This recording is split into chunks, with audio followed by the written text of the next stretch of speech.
اعوذ باللہ السمیع العلیم من الشیطان اللعین الرجیم بسم اللہ الرحمن الرحیم وبہ نستعین وہو خیر المعین. الہی انتقنی بالہدی والحمد بالتقوی. کافی عرصے کے بعد ہم ایک دوسرے کے آمنے سامنے ہیں.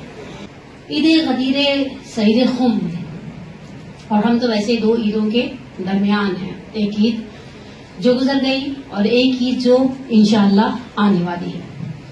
اس عید سعید غدیر کے حوالے سے جب مجھے موضوع دیا گیا تو میرے ذہن میں کچھ چیزیں پہلے سے تھیں، ہوتی ہیں اوبیسلی. آپ میں سے بھی جو ذاکر آئے ہیں ان کے بھی ذہن میں بہت ساری باتیں پہلے سے ہوتی ہیں، لیکن پھر یہ بھی احساس ہوا کہ فضائل اور اعمال کو القائم والوں کو بتانے کا فائدہ نہیں ہے. پی ڈی ایف پہلے سے القائم والوں کا آ چکا تھا واٹس ایپ کے اوپر اور فضیلتوں کو بیان کیا جا چکا تھا، لیکن بہرحال ہمارا حال، میں کبھی کبھی ایسے ہی بارگاہ صدیقہ کبریٰ میں بی بی سے ایک جملہ کہتی ہوں کہ بی بی ہمارا حال اس مچھر کی مثال ملتی ہے، بعض جگہ مینڈک کا تذکرہ ملتا ہے، اس جانور کا سا ہے جو ابراہیم کی آگ پر پانی چھڑک رہا تھا صرف اس لیے کہ میرا حصہ ہو. ہمارا حال اس بوڑھی عورت کا سا ہے جو بازار مصر میں سوٹ لے کر کھڑی ہے اور مورخ کہتا ہے تم نے یہ سب دیکھی؟ اور وہ بوڑھی عورت سر کو اٹھا کر کہتی ہے دیکھتی ہوں عزیز مصر بھی ہیں، وزیر مصر بھی ہیں، رئیس مصر بھی ہیں. کہا کوئی کہتا ہے یوسف کے وزن کے برابر سونا دیا جائے گا اور ان خریداروں میں تم کھڑی ہو، تمہارے ہاتھ میں صرف کچھ کاتا ہوا سوت ہے، بنا ہوا کپڑا ہے. تو کہا میں چاہتی ہوں جب مورخ کا قلم چلے تو میرا نام ان لوگوں میں سے ہو جو خریداران یوسف کی صف میں کھڑے تھے. تو ہم بھی چاہتے ہیں یوسف زہرا کے خریداروں کو کی صف میں ہمارا نام رہے. آغائے مروندی کے حوالے سے ایک جملہ نقل کیا ہے. کتاب اس وقت اتنی کتابیں گڈمڑ ہیں کہ کتاب کا نام ذہن میں نہیں ہے. کہا وابستہ رہو سید الشہداء کے دروازے سے، کسی بھی طرح سے، چاہے عزاداروں کے جوتے جفت کرو، چاہے چائے بناؤ، چاہے چائے سرو کرو، چاہے چاندیاں بچھاؤ، چاہے چاندیاں اٹھاؤ، تو پروردگار انشاءاللہ ہمیں امیر المومنین کے سفرہ ولایت سے متمسک رہنے کی توفیق عطا فرمائے اور پروردگار انشاءاللہ اس نعمت عظمیٰ جو آنے والی ہے. اول درس ہے، نارملی دعا ہمیشہ میں آخر درس میں مانگتی ہوں، لیکن اول درس میں کہوں پروردگارہ خوشی کا موقع ہے. جب ہم جیسے روسیاہوں کے گھر کوئی خوشی کا موقع آتا ہے، خدا بچوں کی شادیاں ہوتی ہیں، کوئی بچے کی ولادت ہوتی ہے، آ کر کھڑا ہونے والا صرف ایک بات کہتا ہے باجی مبارک ہو.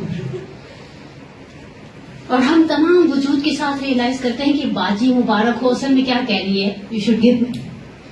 اب آپ اپنا والیٹ کھولیں کچھ دیں.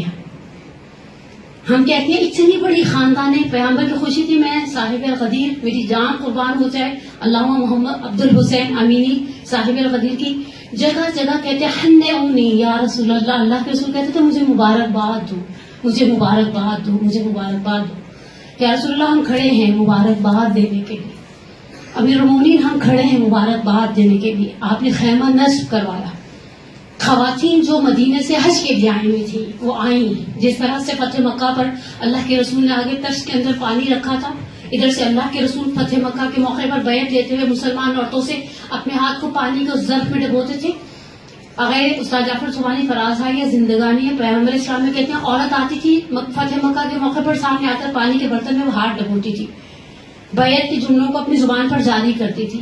اللہ کے رسول نے غدیر کے موقع پر ایک خیمہ نصب کیا. امہات المومنین آئیں مبارکباد دینے کے لیے. صدیقہ کبریٰ آئیں مبارکباد دینے کے لیے. اصحاب انصار اور مہاجرین کی بیویاں آئیں، بنو ہاشم کی خواتین آئیں مبارکباد دینے کے لیے. یا رسول اللہ آپ کی خوشی ہے، امیر المومنین کی خوشی ہے، صدیقہ کبریٰ کی خوشی ہے، ان سب سے بڑھ کر اللہ کی خوشی کا دن ہے. پروردگار وہ نعمتیں جو ہم تجھ سے طلب کرتے ہیں، دن رات مانگتے رہنے ہمارا کام کیا ہے؟ اللہ کے حبیب کہتے ہیں خدایا ایک دن دے تاکہ تیرا شکر ادا کروں، ایک دن نہ دے تجھ سے طلب کروں. آپ نے کبھی سوچا جس دن ہماری ساری دعائیں پوری ہو گئی نا پھر ہمارے پاس کچھ مانگنے کے لیے نہیں رہے؟ نہیں، ایک دن دے تیرا شکر ادا کروں، ایک دن نہ دے میں تجھ سے مانگوں. کبھی آپ نے سوچا ساری دعائیں پوری ہو جائیں تو شاید ہمارے امام بارکاہوں میں دل بھی نہ لگے، ہمارا سید الشہداء کے قبے کے پاس دل بھی نہ لگے. نہیں، کچھ زندگی میں ہونا چاہیے جسے مانگتے رہیں. بس ایک نعمت پوری ہوتی ہے، دوسری نعمت کی تمنا دل میں کھڑی ہو جاتی ہے. آغاز گفتگو میں ایک جملہ امام صادق کا، خدایا غیر مترقبہ نعمتوں کے امیدوار ہیں. وہ نعمتیں ایک طرف ہیں جو ہم نے مانگی ہیں، بہت ساری نعمتیں ہم نے مانگی نہیں، ہم جانتے ہی نہیں ہمارے لیے اچھی ہیں، تو بہتر جانتا ہے. امام سجاد کہتے ہیں تو نے حکم دیا ہے کہ مجھ سے مانگو تو تجھ سے دعا مانگتا ہوں، ورنہ میری اوقات کیا میں تجھ سے کہوں میرے لیے کیا اچھا کیا اچھا نہیں ہے. تو پروردگار انشاءاللہ اس خوشی کے موقع پر عطا کر ہر وہ نعمت جو تو نے محمد و آل محمد کو عطا کی، اور بچا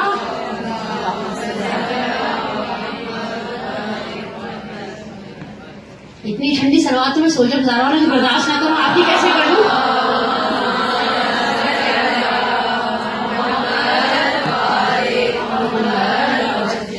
اور ہمیں بچا ہر اس شر سے جس سے تم نے محمد و آل محمد کو بچایا. اور بہرحال پروردگار عالم، جب ہم غدیر کی بات کرتے تو ہمارے ذہن میں سورہ مائدہ کی دو آیتیں ہیں جو پھڑک گئی ہوتی ہیں، ایک تیسری اور ایک 67. تیسری میں ہمیں یاد آ جاتا ہے اليوم یئس الذین کفروا من دینکم ولا تخشوهم واخشونی اليوم اکملت لکم دینکم واتممت علیکم نعمتی ورضیت لکم الاسلام دینا. یا 67 یاد آ جاتی ہے. اللہ میں کی ٹون بڑی سخت ہے، بلی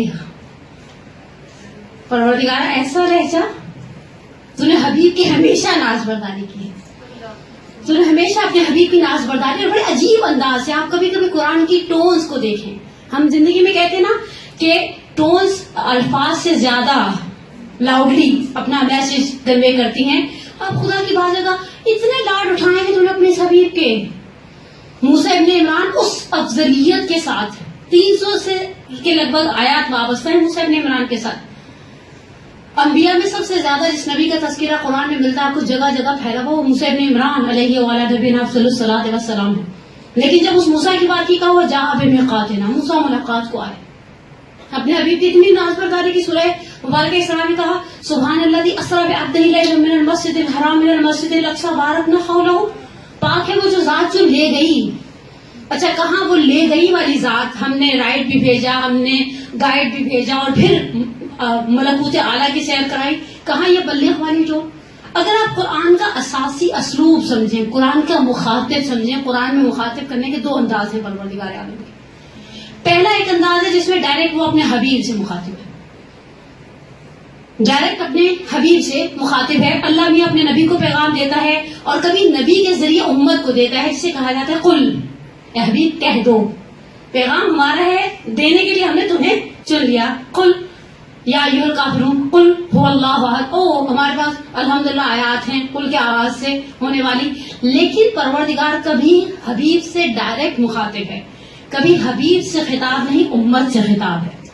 میں جس آیت کو آج سرنامہ کلام بنا رہی ہوں سورہ مبارکہ آل عمران کی آیت نمبر 144.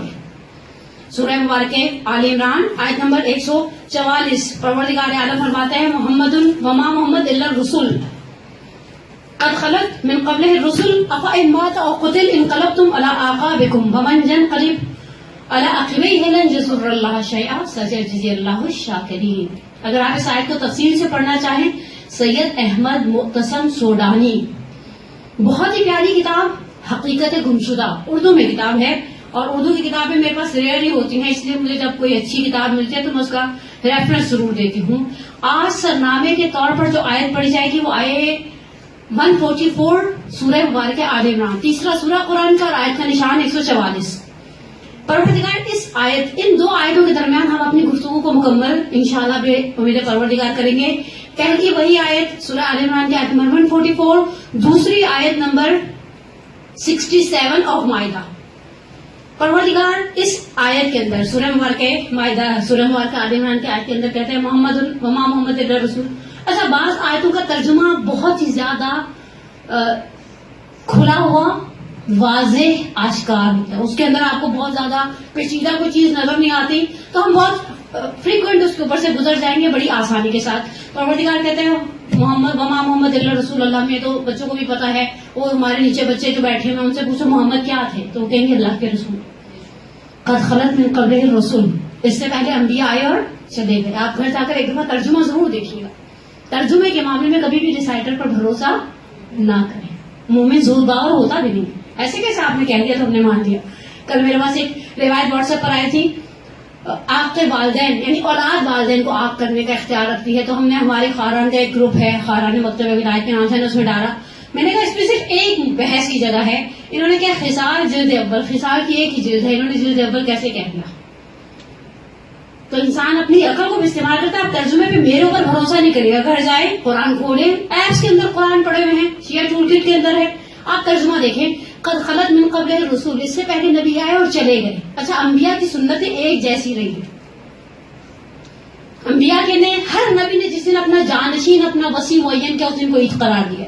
آپ روایات کو اٹھا کر دیکھیں، امام صادق کہتے ہیں یہ غدیر پہلی ایسی عید نہیں ہے جس دن اللہ کے رسول نے علی کو جانشین کے طور پر، وسیع کے طور پر، خلیفہ کے طور پر معین کیا اور اس دن کو عید قرار دیا. اس سے پہلے جتنے انبیاء تھے جس دن کو انہوں نے نومینیٹ کیا ہے کہ یہ ہمارے وسیع کی جانشینی کا دن ہے، گزشتہ انبیاء امتوں نے اس دن کو عید قرار دیا ہے. پروردگار کہتا ہے قد خلت من قبل الرسل افإن مات أو قتل. آیت کا خوبصورت نقطہ توجہ اور دقت طرف نقطہ یہ ہے افإن مات أو قتل، اگر محمد مر جائیں یا قتل کر دیے جائیں. اب یہاں انہوں نے اتنی بحث تفسیر کی اٹھائی ہے کہ جب قتل کے مقابلے میں آتا ہے مات، تو مات سے مراد طبیعی موت ہے، ایسے کر کے جو انسان مر جاتا ہے، جس کے لیے ہم اپنے آپ کو ذہنی طور پہ تیار نہیں پاتے. میں سارے سوال کی مجلس میں بہت ریٹ پڑھتی ہوں، لیکن جب پڑھتی ہوں اگلے بیچارے انتظار کرتے ہیں کب اترے گی اور جائے گی کب گھر. بہت کسی کے صرف قبر میں پیر لٹکانے کی کسر رہ جاتی ہے. لیکن ہم موت کے مقابلے میں قتل آیا ہے، یا محمد مر جائیں یا قتل کر دیے جائیں. برادران اہل سنت کہتے ہیں یہاں اس آیت کا بیک گراؤنڈ سینیریو جو ہے، شان نزول جو ہے وہ جنگ احد ہے. آپ کسی بھی آیت کو ایسے صرف جنگ احد کے ساتھ جوڑ نہیں سکتے. محمد مر جائیں یا قتل کر دے جائیں. ایک لمحے کے لیے میں رکوع کہوں اللہ میاں تو نے ہدایت تھی، یہ فرقان مبین تھی، اس میں کھلم کھلا نشانیاں تھی، تو خود بہان بڑا کر رہا ہے. مسلمانوں کے لیے تا روز قیامت پڑھنے والا قرآن کا ہر خارج آیت پر رکے گا. پروردگار نے قرآن کے آیت کے آخر تک بتایا نہیں محمد طبیعی موت مریں گے یا قتل کر دیے جائیں گے. سوال چھوڑ کے آگے چل پڑا پروردگار افإن مات أو قتل، اگر مر جائیں یا قتل کر دیے جائیں. انقلبتم علی اعقابکم، دوسرا توجہ طرف نقطہ اس آیت کریمہ کا، تم سب کے سب پلٹ جاؤ گے. انقلاب یو ٹرن لے لینا، جہالت اولا کی طرف. جیسے پہلے جائے گے نا ویسے واپس جاہل ہو جاؤ گے. جس طرح انسان کی باڈی کے لیے پروردگار کہتے ہیں وَمَن نُعَمِّرْهُ نُنَكِّسْهُ فِي الْخَلْقِ. ہم آپ نے دیکھا انسان ایسا ایسا وہ پہلے کی طرح ہوتا جاتا ہے، دانت بھی نکل جاتے ہیں، چلنے کی طاقت بھی، بعض کا تھوڑا سا بہت زیادہ عمر ہو جائے تو انسان چار پیروں سے چلنے لگ جاتا ہے، گھٹنیوں واپس. اسی طرح سے پروردگار کہتا ہے انقلبتم علی اعقابکم، تم میں سے اکثریت قرآن کا اس حصے تک مخاطب میجورٹی ہے، میکسیمم ہے، اکثریت ہے، اقلیت سے خدا مخاطب نہیں ہے. انقلبتم علی اعقابکم ومن ینقلب علی عقبیہ. آپ نے بعض اوقات ہم قرآن کے لہجے سے آشنا نہیں، اس لیے ہم قرآن کو ہم آپ میں سے جو سندھ بورڈ والے، میں سندھ بورڈ کی شاگرد کبھی بھی نہیں رہی، میں پنجاب کی بروٹپ ہوں، لیکن ہمیں بورڈ نے ایک طریقہ سکھایا ہوا ہے رٹا مارنے کا. ہم قرآن کو بھی رٹا مارنے والے اسٹائل سے پڑھتے ہیں. آپ نے دیکھا لگے ہوتے ہیں ایسے پیچھے توبہ استغفار. اور یہ بات میں نے ارکان کی مومنات کو پہلے بھی کہی ہے، سورہ مبارکہ یاسین سے کے ساتھ آگے پیچھے دو صورتیں آتی ہیں، سورہ سبا اور سورہ فاتر ہے. اچھا لگ بھگ اتنا ہی حجم ہے، کوانٹٹی اتنی ہے. آپ کی یاسین ختم ہوتی ہے 4 منٹ میں اور سورہ فاتر ختم ہوتی ہے 10 منٹ میں. کیوں ختم ہوتی ہے؟ اس لیے کہ یاسین روز پڑھتے ہیں، وہ والی سورہ روز پڑھتے نہیں ہے. اور اس سے بھی ہم طے نہیں کر پاتے ہم قرآن جس طرح دعا ہم پڑھتے ہیں کرتے نہیں ہیں. پڑھتے ہیں، ابھی عرفہ کا دن گزرا نا، ہم پڑھ رہے تھے کر نہیں رہے تھے، کر رہے ہوتے نا تو اٹکتے اور صفحے نہیں پلٹتے، ہائی کتنے رہ گئے. پیچھے امت کو بےچینی لگی ہوتی ہے، ہائے خدایا کب ختم کریں گی. جہاں مسائل شروع ہوتے ہیں لوگ میسج کر رہے ہوتے ہیں. آپ نے دیکھا شبائے قدر میں لوگ پوچھتے ہیں ایک دوسرے سے جوشن کبیر کی کتنی فصل ہے. بار بار پوچھنے سے 33ویں رہے گی، 70ویں بننے والی نہیں ہے. آپ چپ چاپ ہو جائیں، نیپ لے لیں. جیسے بعض لوگ مدرسے میں ہماری آنکھوں کے سامنے نیپ لے رہے ہوتے ہیں اور ہم رش کر رہے ہوتے ہیں، ایک آج ہم ان کی جگہ ہوتے اور کوئی ہمیں گھورنے والا نہ ہوتا اور ہم بھی سکون سے آنکھیں بند کرتے. اور اگر کوئی خدا نخواستہ انجانے میں سلوات پڑھ دیتا تو ہڑبڑا کر اٹھ جاتے اور پھر کہتے سلوات پڑھنے کا کوئی موقع اور محل تو نہیں تھا.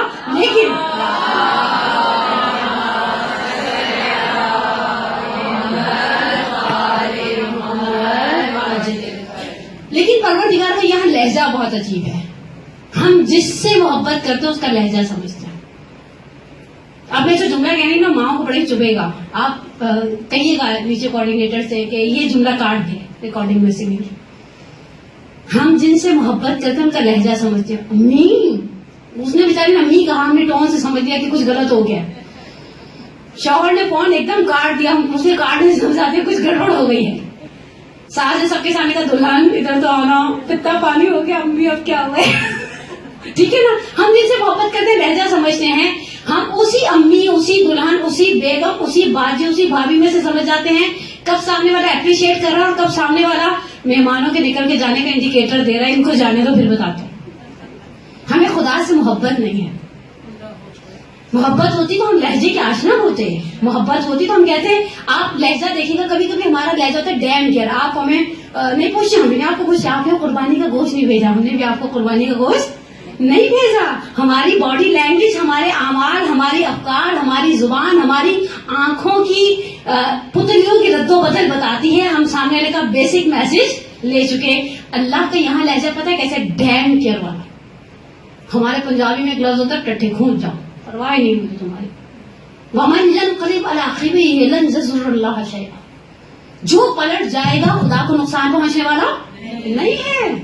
سیجزی اللہ شاکرین. پروردگارہ قتل محمد کی بات ہے، مرگ محمد کی بات ہے، اور تو کہتے ہیں سیجزی اللہ شاکرین، ہم شکر کرنے والوں کو جزا دیں گے.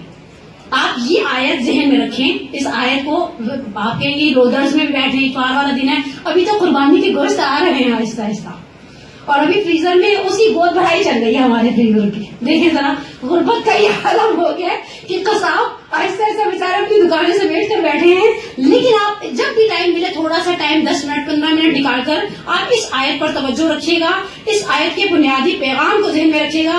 وَمَنْ يَنْقَلِبْ عَلَىٰ عَقِبَيْهِ لَنْ يَضُرَّ اللَّهَ شَيْئًا سَيَجْزِي اللَّهُ الشَّاكِرِينَ. یہ پہلی آیت میں نے آپ کی خدمت میں پڑھی. آپ کہیں گے اس آیت کا غدیر کے ساتھ کیا تعلق ہے؟ ترازو کے ایک پلڑے میں آپ کو وہی والی تقریر چاہیے تھی نا، جس میں بیٹھ کے روایتیں پڑھتی اور آیتیں پڑھتی اور پھر بات کا خلاصہ کر دیتی. میں آپ کو لمحے فکریہ دینے کے لیے آئی. ابھی تو آپ نے کہا اداس ہو گئی نہیں، پھر آپ اداس ہونے والے نہیں ہوں گے. آپ نے ترازو کے ایک پلڑے میں اس آیت کے مخاطب اور امت کو ذہن میں رکھا. پروردگار مجھ سے اور آپ سے مخاطب ہے، اور پروردگار کہہ رہا ہے وَمَنْ يَنْقَلِبْ عَلَىٰ عَقِبَيْهِ لَنْ يَضُرَّ اللَّهَ شَيْئًا سَيَجْزِي اللَّهُ الشَّاكِرِينَ.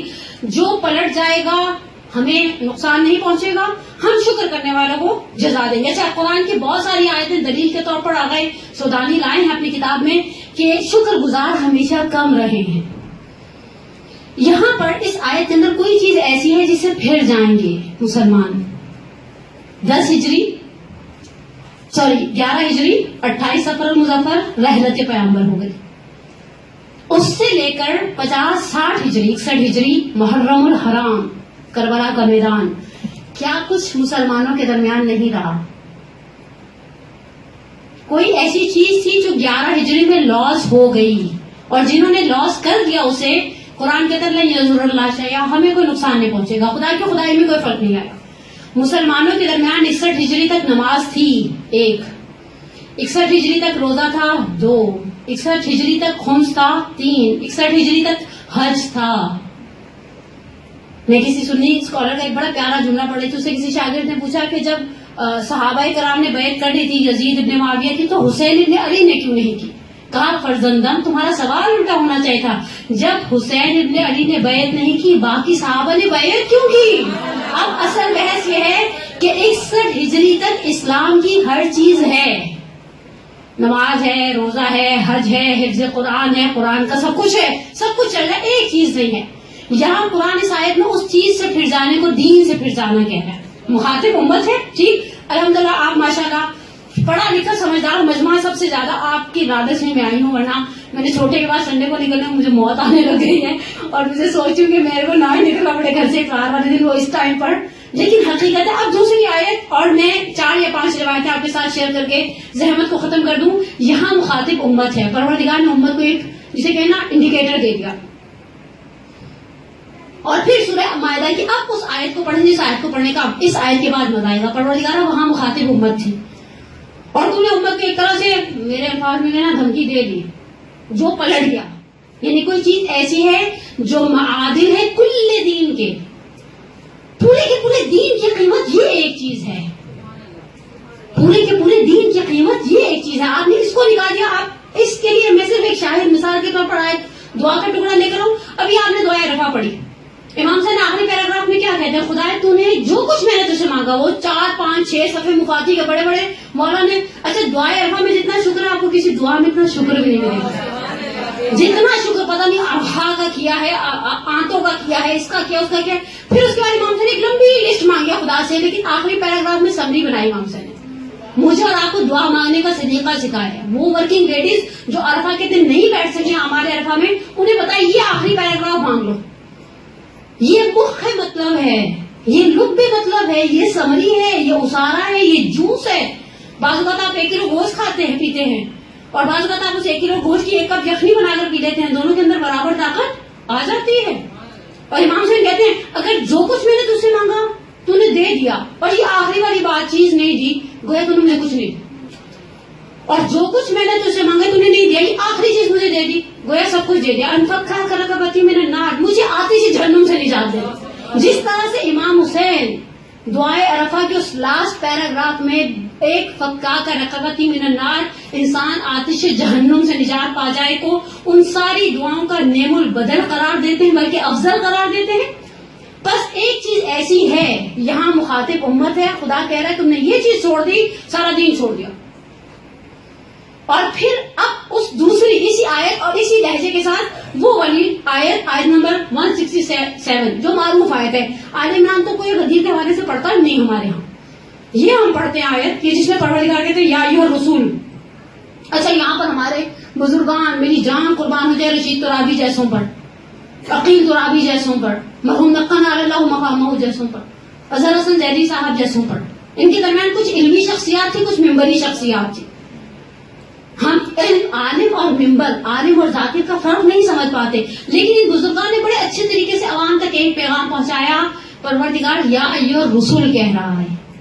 آپ نے دیکھا بعض اوقات انسان کے کسی کے ساتھ ٹرمز اچھے ہوتے ہیں, وہ سامنے والا فرض کرے فوج میں کرنل ہے, جب آپ کو ان کے ہاں گوشت بھیجیں تو آپ کرنل صاحب نہیں کہیں گے, بھائی صاحب کہیں گے. اور جب آپ کو کوئی کام نہیں کروانے تو آپ کو یاد آ جائے گا سامنے کا عہدہ کیا ہے. اللہ میاں بتا رہا ہے اے حبیب ہم اب تم سے کوئی لاڈ والی بات نہیں کرنے آ رہے. اب یہاں عہدے کا سوال ہے, اور عہدے کی آبرو کا سوال ہے. یا ایھا الرسول بلغ ما انزل الیک من ربک. پروردگار یہاں پر آئے اسٹاپ ہو جاتی تو کافی نہیں تھا. دیکھیے قرآن ایک ایسی کتاب ہے, نہ آپ کم کر سکتے نہ آپ زیادہ کر سکتے ہیں. ہم تحریف قرآن کے قائل نہیں ہیں, برعکس عامہ کی اہل سنت کے. ان کے ایک کتاب میں ملتا ہے کہ خلیفہ ثانی کے زمانے میں کسی پتے کے اوپر لکھا تھا بکری نے کھا لیا, نعوذ باللہ من ذالک. قرآن کہتے ہیں انا نحن نزلنا الذکر وانا لہ لحافظون, ہم نے اس کی حفاظت کا ذمہ لیا ہے. پروردگار کہتا ہے جب 10 ہجری میں اللہ کے رسول نکلے ہیں, اچھا کمال کیا ہے, ادھر سے خود نکلے ہیں, ادھر یمن پیغام بھجوا دیا. یمن مولا کائنات کو ایسا گورنر بھیجا ہوا تھا. میں کبھی کبھی تصور کرتی ہوں اور قدیر کی فضا کو محسوس کرتی ہوں. بیوی مدینہ سے نکلے ہیں, مولا یمن سے نکلے ہیں. یا رسول اللہ یہی خوشی, یہ ری یونین فیملی کی بہت بڑی بلیسنگ تھی نا. لیکن اس ری یونین پر خدا نے اکتفا نہیں کیا, بلغ ما انزل الیک. اب یہاں پر وہ علمی نقطے جو آپ مجھ سے زیادہ اچھی طرح سے جانتے ہیں, واللہ یعصمک من الناس. یہاں اللہ کے رسول کو کسی چیز کا ڈر ہے. اگر کوئی کم فہم, اگر کوئی نادان, اگر کوئی ناسمجھ یہ سمجھتا ہے کہ اللہ کے رسول کو جسمانی تکلیف کا ڈر تھا, تو پھر اس سے زیادہ کیا کہوں میں. میرے پاس نامناسب الفاظ نہیں ہیں, بلکہ الفاظ تو ہیں, جرأت نہیں ہے جن نامناسب الفاظ کو میں زبان سے جاری کر سکوں. اللہ کے رسول جسمانی اذیت سے نہیں ڈر رہے. ایک خوف ہے جھٹلائے جانے کا, جھٹلائے جانے کا. میں حدیث پڑھتی ہوں, حدیث قرطاس, تو میں کہتی ہوں اللہ کے رسول کے لیے زیادہ صدمہ اس بات کا نہیں ہوگا کہ قلم اور قرطاس نہیں دیا گیا. یہ میں نام نہیں لینا چاہتی, یہ جو آ جاتے ہیں کبھی کبھی اینکر بن کر اور کبھی کبھی مذہبی ملا بن کر. میرے پاس ایک کلپ آیا تھا, نام نہ لوں تو اچھا ہے, ویسے بھی پچھلے کچھ عرصہ مذہبی وزارت مذہبی امور کے اندر رہے ہیں. انہوں نے کہا اس سے پہلے اللہ کے رسول نے عمر سے پہلے علی سے مانگا تھا قلم اور کاغذ, ابن عباس سے مانگا تھا کاغذ. آپ لا کر تو دیں ہمیں کوئی ایسی حدیث, ہماری کتابوں سے لا کر دیں نا کہ مولا کائنات سے مانگا تھا کاغذ اور قلم. اللہ کے رسول کی یہ چیز کتنی تکلیف دے ہوگی کہ کہا جائے کہ ان الرجل لا یحجر, یہ ہذیان بک رہے, نعوذ باللہ من ذالک ثم نعوذ باللہ من ذالک. اللہ کے رسول کو خوف ہے, واللہ یعصمک من الناس, پروردگار تمہیں بچا لے گا, اب بچا لے گا. اب یہ ایک کام تھا, ان لم تفعل فما بلغت رسالتہ, یہ وہی لہجہ ہے جو امت کے ساتھ تھا. ابھی اگر تم نے یہ نہیں کیا, اللہ کے رسول 23 سال کون سی محنت ہے جو آپ نے نہیں کی. ساری محنتوں کا اسارہ اس ایک پیغام کو پہنچانے میں ہے. یہ پیغام اتنا اہم ہے, اس پیغام کے اندر دین کی اساس ہے. عزیزان من, جس نے اس پیغام کو ہاتھ سے کھو دیا, جس نے اس پیغام کو, آپ پیغام کی عظمت سمجھیے. ایک شخص امام صادق ہے, صادق محمد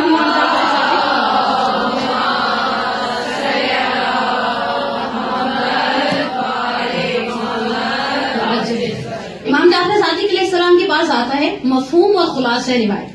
مولا کہتے ہیں دسترخوان بچھائے, مولا کہتے ہیں بسم اللہ کرو, فضل تفضل. کہتے ہیں نہیں, مجھے قرآن کی ایک آیت اتنی نعمتوں کو کھانے سے روکتی ہے. مولا نے کہا وہ کون سی قرآن کی آیت ہے جو تمہیں روکتی ہے؟ کہا قرآن کہتے ہیں یوم الدین لتسألن یوم الدین عن النعیم, ہم قیامت کے دن نعمتوں کا سوال کریں گے. آقا سید ہاشم رسولی محلاتی شیخ حدیث میں کہتے ہیں, امام صادق کہتے ہیں, تم نے یہ سوچا خدا ان نعمتوں کا حساب لے گا؟ یہ تو ایک کریم کو زیب نہیں دیتا نا. آپ ہمارے گھر آئے, چائے پیا, ہم آپ سے پوچھا آپ نے کتنے بسکٹ کھائے, آپ کہیں گے یہ کیسی عورت ہے, بلایا کیوں تھا؟ ہم آپ سے پوچھا آپ نے کتنی بوٹیاں کھائی, نہیں نا, ہم سے دیکھ رہا تھا میزبان ایسے کر کے کتنی کھائی, ٹھیک ہے نا, ایسے. پھر ہم کہتے نہیں آپ نے تو صحیح طرح سے لیا ہی نہیں ہے, اور دل میں کہہ رہے تھے بیوی ساری تو آپ کی طرف چلی گئی, اور وہ آخر میں جو بریانی بچی ہے وہ صرف ہڈیاں ہیں. اب بوٹیوں کی گنجائش ڈش کے اندر باقی نہیں رہی. کہا کہ وہ کون سی نعمت ہے؟ کہا یہ لتسألن عن النعیم, ہم قیامت کی نعمتوں کا سوال کریں گے. کہا یہ ایک کریم فرد کو زیب نہیں دیتا, تم سے چھوٹی چھوٹی نعمتوں کا سوال کرے. کہا مولا یہاں نعمت کی جمع ہے, لفظ نعیم ہے, نعمتیں. کہا سب سے پہلی نعمت جس کا خدا پورے صراط پر سوال کرے گا وہ ہم محمد والے محمد کی ولایت ہے. اس ولایت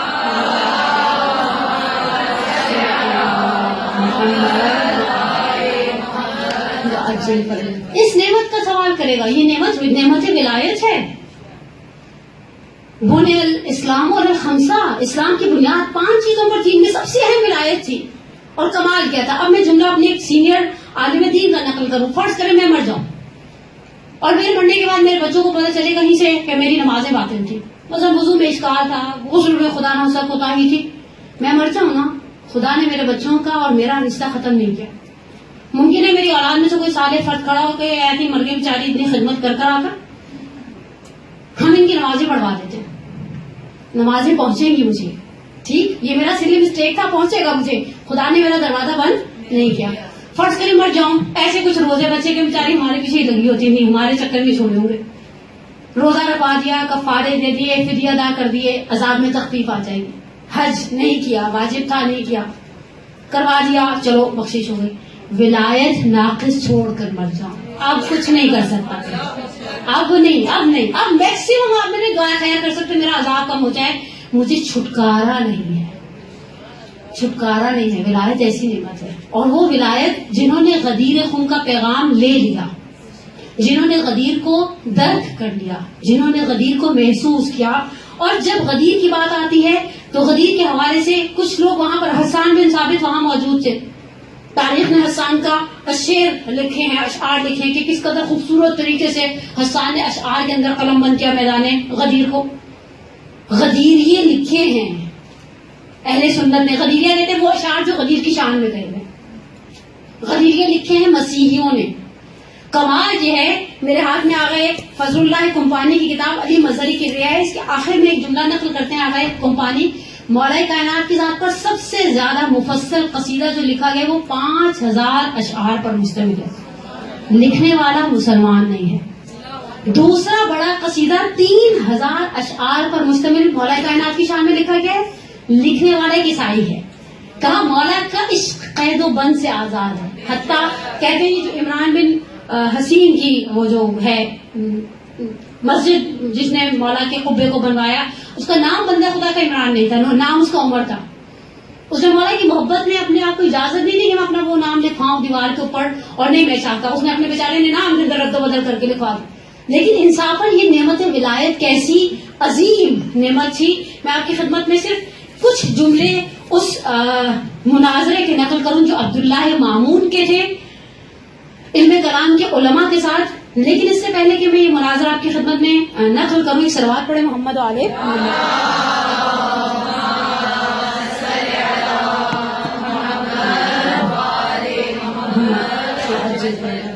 انہوں نے پوری بحث کے ساتھ پیچھے سے یحییٰ ابن اقسم نے, جبکہ وہ بغداد کے قاضی القضاۃ ہیں, قاضی القضاء یعنی چیف جسٹس, میرے پاس پیغام بھیجا کہ امیر المومنین اس کے الفاظ ہیں، میرے نقل کفر نہیں ہوتی، اس کے الفاظ ہیں. امیر المومنین سے مراد عبداللہ مامون، ہارون رشید کا بیٹا مامون رشید. کل صبح میں مسجد میں 40 افراد کو لے کر خدمت میں جاؤں جو سب کے سب فقیہ ہوں، جواب دے سکیں. خیر یہ 40 لوگوں کو لے کر پہنچا.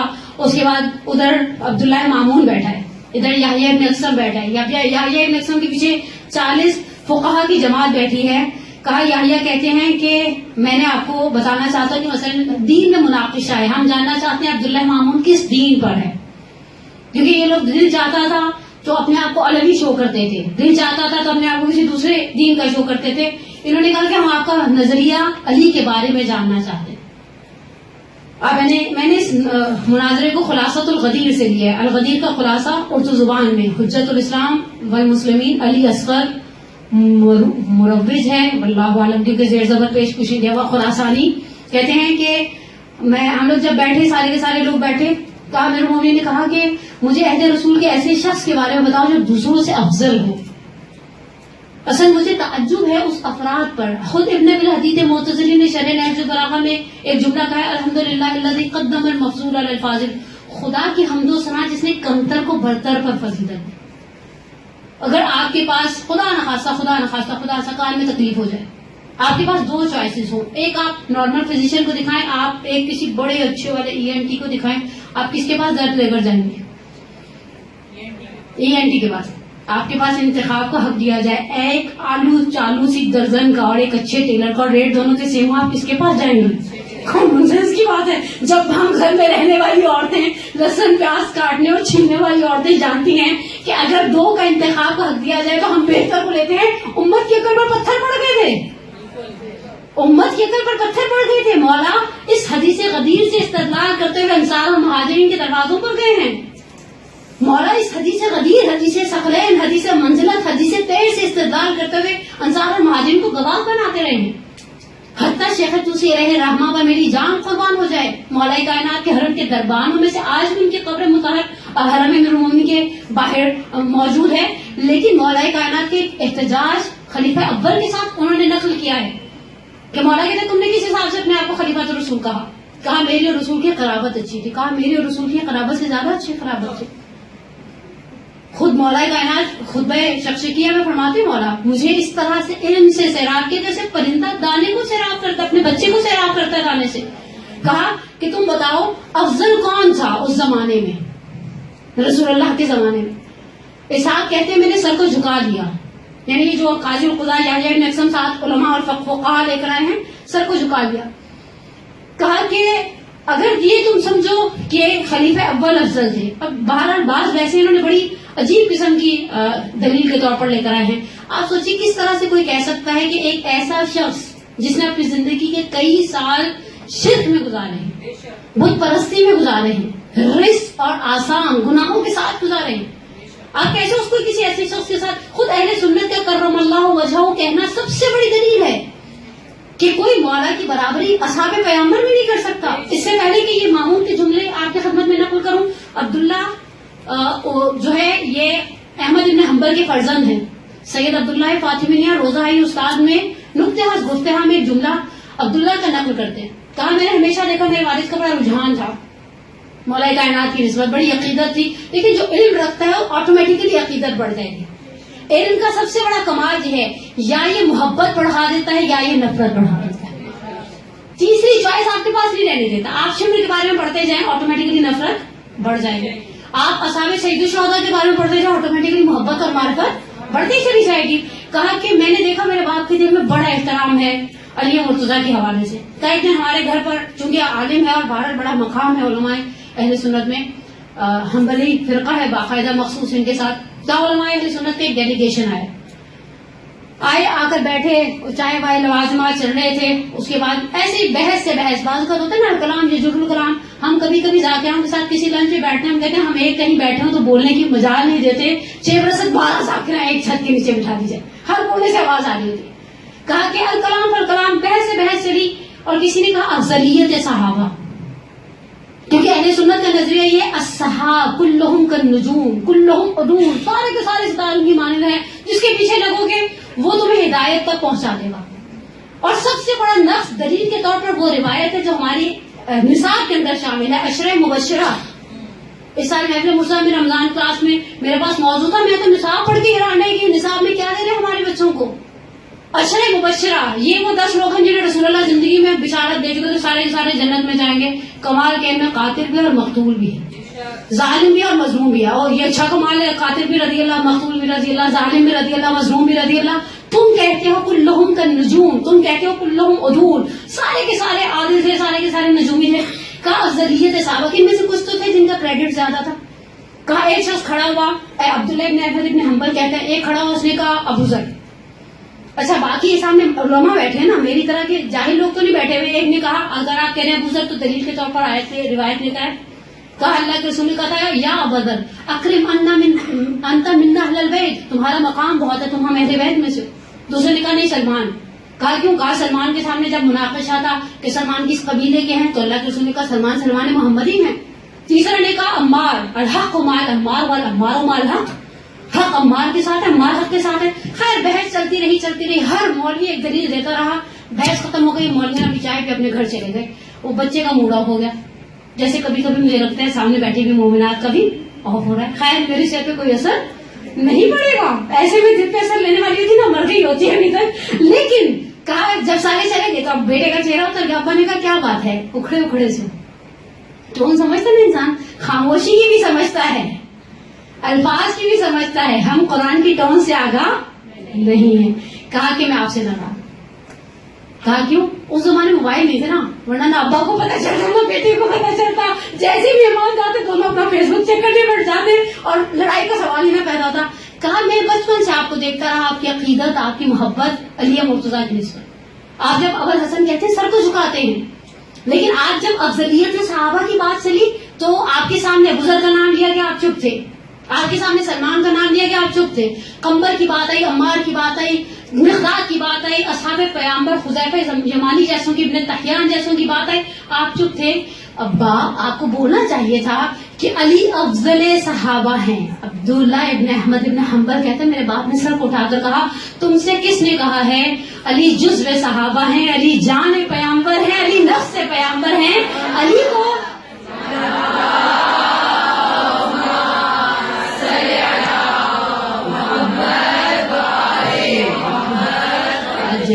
امیر المومنین کو کسی سے ملایا نہیں جا سکتا. خود مولانا نے خطبہ شکیہ میں کہا ہے، جب شورا میں خلیفہ ثانی نے شورا بنائی اور کہا ہے یہ 6 لوگوں میں سے اگر 3 ہو جائیں تو یہ کرنا، اگر 4 اور 6 2 ہو جائیں اس طرح سے کرنا. اور کہتے ہیں یہ کم مصیبت ہے، اب تو معاویہ اپنے آپ کو میرے جیسا سمجھنے لگ گیا. یہ خطبہ شکیہ میں مولا کا درد ہے، جس کے مقابلے میں مولا کہتے ہیں میں نے 25 سال کیسے گزارے، فی حلق شجا وفی عین قضا، میری آنکھ میں کانٹا تھا، گلے میں ہڈی تھی. کہتا عبداللہ ابن مامون پوچھتا ہے اسحاق سے، خلیفہ نے پوچھا اسحاق تم حدیث ولایت کی روایت کرتے ہو؟ یہ جو حدیث ابھی پڑھی جائے گی من کنت مولا فہذا علی مولا، حدیث ولایت کی روایت کرتے ہو؟ میں نے کہا قال بلا یا امیر المومنین، میں روایت کو نقل کرتا ہوں. کہا اس روایت کو بیان کرو. کہا کیا یہ روایت خلیفہ اول اور ثانی پر کوئی ذمہ داری عائد کرتی ہے؟ اسحاق کہتا ہے میں نے کہا یہ کہتے ہیں یہ زید بن حارثہ کی وجہ سے نقل ہوئی ہے. اچھا عبداللہ مامون بہت شاطر آدمی تھا اور جسے کہتے ہیں نا انٹلیکچوئلز میں سے تھا، بڑا ہوشیار. ہمارے پنجاب میں کہتے ہیں کنٹپٹا تھا، چلاک لڑکا تھا. اس نے کہا اچھا تمہارے خیال میں یہ من کنتو مولا فہذا علی مولا کس موقع پر تھی؟ کہا یہ اصل میں علی کے اور زید کے درمیان کچھ کھٹپٹ ہو گئی تھی. تو اللہ کے رسول کے پاس زید ابن حارثہ آئے شکایت لے کر، تو رسول اللہ نے کہا کہ من کنتو مولا فہذا علی مولا. کہا یہ رسول اللہ نے کب کہی؟ کہا یہ آخری حج پر کہی. کہا زید بن حارثہ تو غدیر سے بہت پہلے ہی مر چکے تھے. جنگ موتا 8 ہجری میں زید کی شہادت ہے. ابھی تو جب زید شہید ہوئے 2 سال ہو گئے تب اللہ کے رسول زید کو بلا کر قبر سے نکال کر کہیں گے ادھر آؤ میں تمہیں بتاتا ہوں من کنتو مولا فہذا علی مولا. کہا اسحاق خاموش ہو گئے. کہا مجھے یہ بتاؤ اگر تمہارا 15 سال کا بیٹا لوگوں سے کہے جو میرا مولا ہے وہی میرے چچا زاد بھائی کا مولا ہے اور لوگ اسے جہالت اور نادانی کی بنا پر جھٹلائیں تو تمہیں وہ بات اچھی لگے گی یا بری؟ تمہارا 15 سال کا بیٹا لوگوں کو پکڑ کر کہے جو میرا مولا ہے وہ میرے چچا زاد بھائی کا مولا ہے جس کے اوپر میری اتھارٹی ہے. کہا کہ بالکل بری لگے گی. کہا تم اپنے بیٹے کے لیے 15 سال کے بچے کے لیے اس بات کو برا سمجھتے ہو اللہ کے رسول کے لیے یہ بات کبھی نہیں ہے کہ وہ امت کو چھوڑ کر چلے گئے. سب سے خوبصورت اس بات میں جو اس مناظرہ ہے وہ صرف ایک ہے, وہ حشام بن حکم کا ہے, اور جو مسجد جامع بصرہ کے اندر ہوا. مجھے اس مناظرے کو نہیں پڑھنا, دامن وقت میں اتنی گنجائش نہیں ہے, لیکن سید عبداللہ شبر نے حق الیقین میں نقل کیا. حشام سے اتنی محبت تھی کہ چھٹے امام کے صحابہ کہتے ہیں ہم خیمے میں موجود تھے منا کے, فخرج رأسہ, امام تھوڑی دیر گزرتے تھے اپنے سر کو خیمے سے باہر نکالتے تھے اور دور سے آنے والے گھوڑ سواروں کے چہرے دیکھتے تھے. راوی کہتا ہے میں نے امام کا بار بار سر کو نکالنا دیکھا اور بار بار دیکھا کہ امام گویا کسی کا انتظار کر رہے ہیں. اسی اسلام میں ایک لڑکا داخل ہوا جس کے چہرے پر لحیہ, ابھی داڑھی پوری طرح سے اگی نہیں تھی. کہا امام کھڑے ہوئے حشام کے احترام میں, کہا امام نے اس کی پیشانی پر بوسہ دے کے اسے وہاں بٹھایا جہاں امام خود بیٹھے ہوئے تھے. کہا پہلے مرحلے پر ہم یہ سمجھیں آنے والا ولد عقیل میں سے کوئی ہے, اولاد عقیل میں سے, کیونکہ اولاد عقیل کا بے تحاشا واقع کربلا کے بعد احترام. مسلم میں عقیل شہدائے کربلا میں سے وہ ایک واحد شخصیت ہے جن کی پوری نرینہ اولاد ختم ہو گئی اس جنگ کے اندر.